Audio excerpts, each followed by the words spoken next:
The goal of this video is to illustrate how hippocampal slice cultures can be used to decipher the neural immune signaling that modulates susceptibility to spreading depression, the most likely underlying cause of migraine aura and perhaps migraine headache.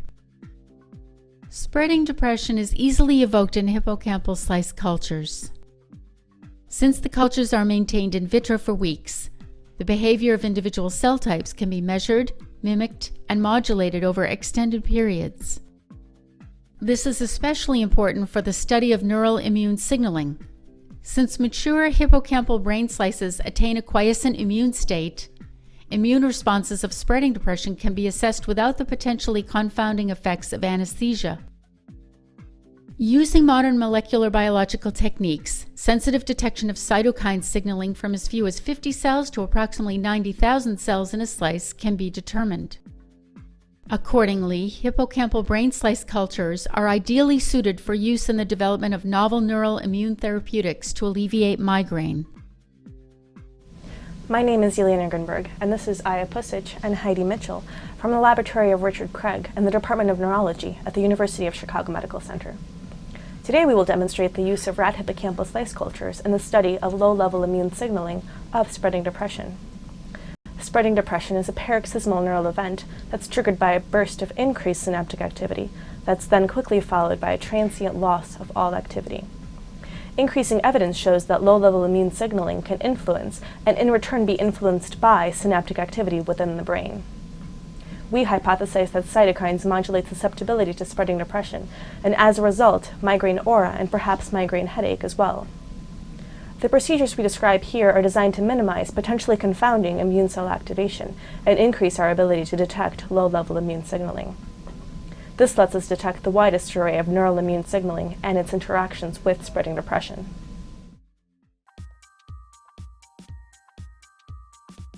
To begin this procedure, make ground electrodes by cutting glass tubes to 4.5 mm lengths. Then briefly fire polish the cut sections at both ends. Next, bring 100 milliliters of 1 molar potassium chloride to a boil. Add 3.5 grams of agar and 0.5 grams of EDTA to it. Stir the mixture continuously to produce a clear yellow solution. Fit a piece of short flexible tubing over each glass tube. Then draw the warm potassium chloride agar solution into the glass tube and a short distance into the flexible tubing. Release suction and allow the potassium chloride agar to drip slowly out of the open tip of the glass tube.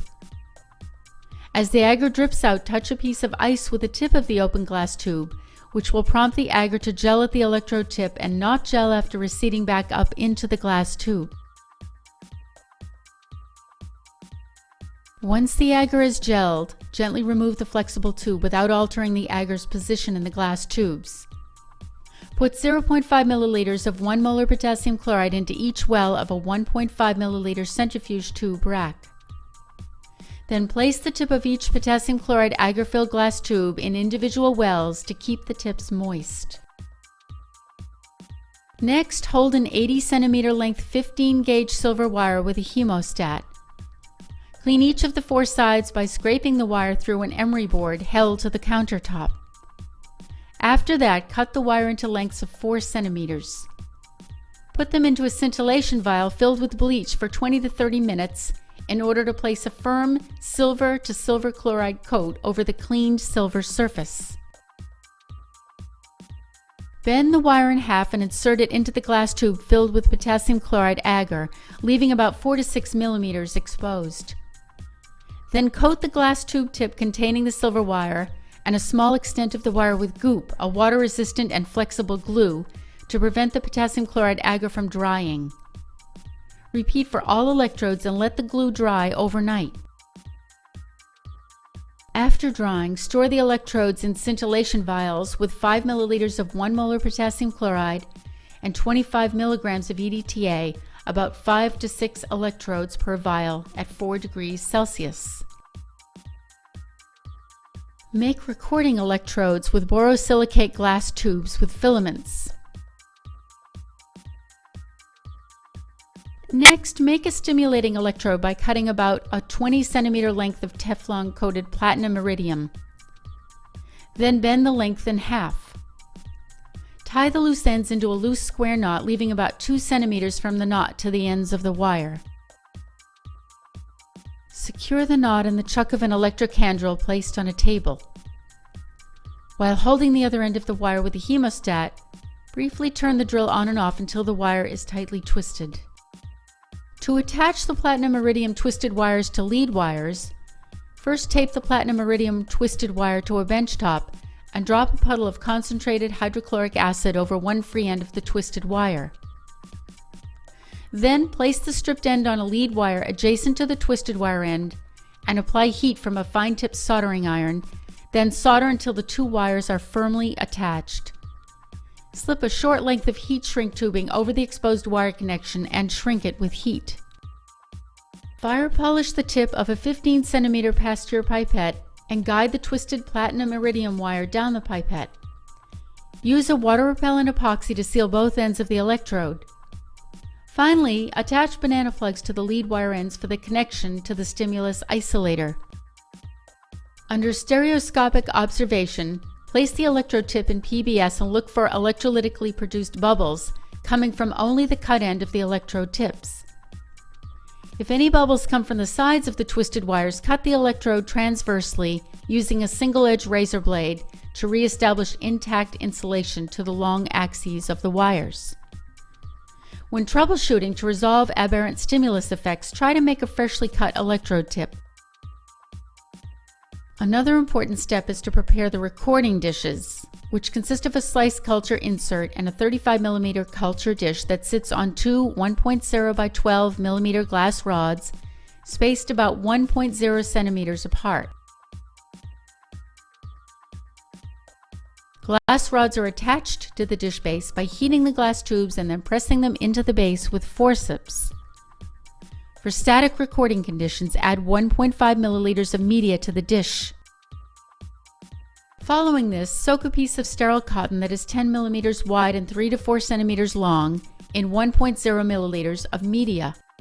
Fold the cotton in half along the long axis and place it along the inner wall on the insert with sterile forceps. The wet cotton helps maintain dish humidity.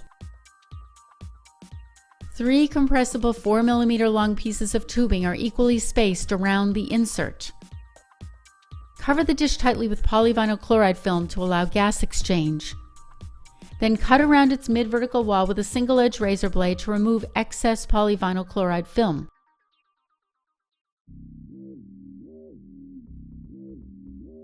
Evoke Ca3 field potential with 100 microsecond pulses at 0.2 Hz, beginning with a current of about 1 to 5 microamps that is sufficient to trigger a response. Move the recording electrode in increments along the pyramidal neuron long axis until the field potential is maximal. Next, increase the current with the recording electrode at this position and note the maximal current response of about 10 to 20 microamps. Finally, use half-maximal stimulus intensity for experiments. To determine the threshold for transsynaptically evoked spreading depression, switch the stimulation paradigm to manually evoke single bursts of 100 microseconds per pulse at 10 Hz. Progressively increase the current intensity per stimulus burst until spreading depression is triggered. Report spreading depression threshold in coulombs. Trigger spreading depression every 9 minutes for an hour. Record Ca3 area fast potential and slow potential changes via separate digital signal processing systems.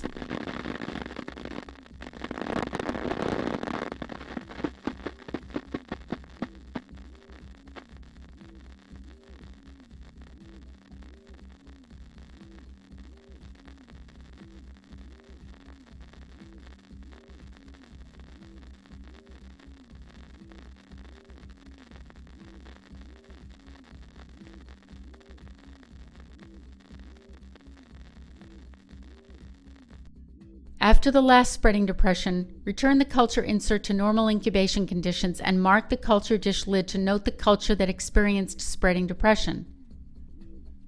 Change media every 3 to 4 days until culture harvest.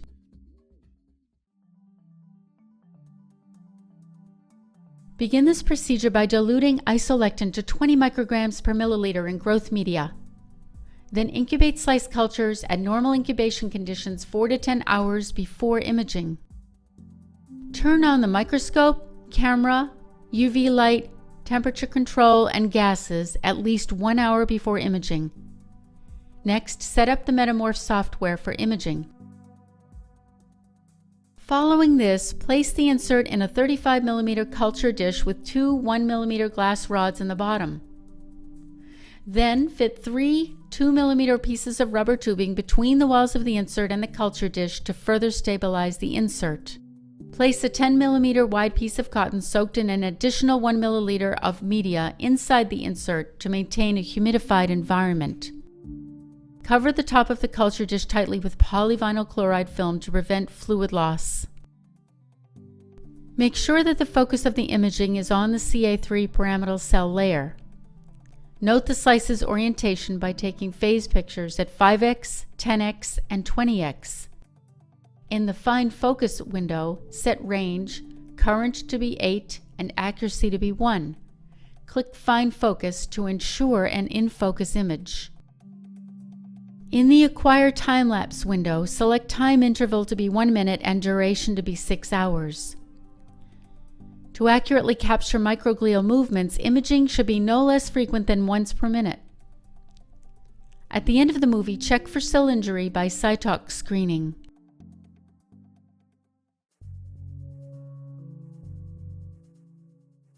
For PCR experiments, submerge slice culture inserts in 2 to 3 milliliters of RNA later and store them at 4 degrees Celsius for up to 3 days until further processing. To harvest, remove extraneous tissue using a glass knife.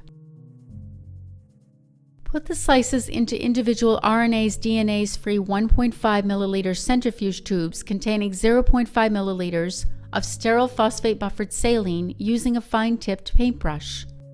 Spin samples at 10,000 RPM for 1 minute in a stereotypic fashion so that all slices adhere to the same side of their tubes.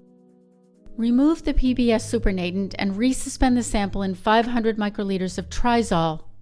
Store the samples at -80 degrees Celsius or keep on ice until RNA extraction.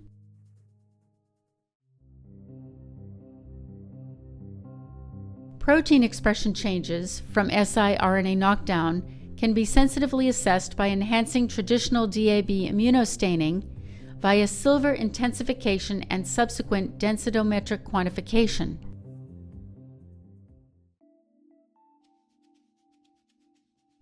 Shown here is the slice culture electrophysiological recording paradigm in which a recording microelectrode is placed in the CA3 pyramidal neuron layer and a bipolar stimulating electrode is placed in the dentate gyrus. Here is an example of the evoked CA3 field potentials by dentate gyrus stimulation, which is used to establish the half-maximal response. Here shows the CA3 field potential responses to 10 Hz bursts, left, that were progressively increased in intensity to eventually trigger spreading depression in the lower right. Shown here is an exemplary vital immune cell.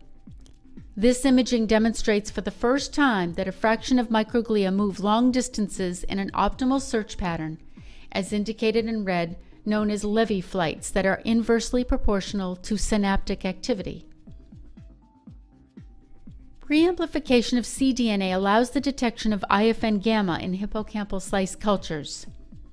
Initially, the CT for a reference gene, RPL13A, was 20.5, and IFN gamma was undetectable on the left.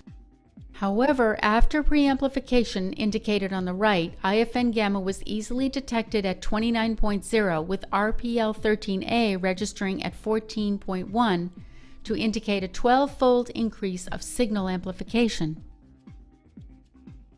Immunohistochemical confirmation of siRNA efficiency is shown here. Differentiated silver intensification of peroxidase diaminobenzene immunostaining is used to quantify the significant reduction of cyclophilin B production in siRNA-treated hippocampal slice cultures.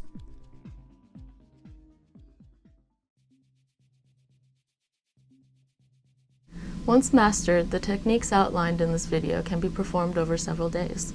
We wish to emphasize that our hippocampal slice cultures closely approximate their in vivo counterpart and are ideal for studying immune signaling of spreading depression. However, it is essential to maintain a quiescent immune environment under control in sham conditions. To minimize confounding immune activation, cultures must be maintained under a sterile condition.